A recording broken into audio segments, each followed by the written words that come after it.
শ্রী শ্রী মা প্রতিবারই জগদ্ধাত্রী পুজো উপলক্ষে পূজার বেশ কিছুদিন আগে জয়রামবাটিতে যেতেন। দেবী পূজার বাসনাদি নিজ হাতে মেজে ঘষে প্রস্তুত রাখবার এবং অন্যান্য আনুষাঙ্গিক ব্যবস্থাদি করবার জন্য। মায়ের এই কায়িক শ্রম এবং মানসিক উদ্বেগ সন্তানের বক্ষে দারুণভাবে বাজত।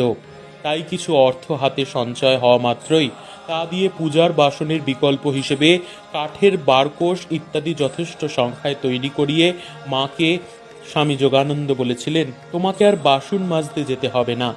শুধু তাই নয়, শ্রী শ্রী জগদ্ধাত্রী পূজার স্থায়ী ব্যয় নির্বাহের জন্য এবং মাকে ওই ব্যাপারে সর্বতোভাবে চিন্তামুক্ত রাখার উদ্দেশ্যে স্বামী যোগানন্দ ৩০০ টাকায় ৩ বিঘা জমিও কিনে দিয়েছিলেন। এখানে আরও স্মরণযোগ্য যে জয়রামবাটিতে মামাদের সাংসারিক অসচ্ছলতাও মাকে নানাভাবে পীড়া দিত।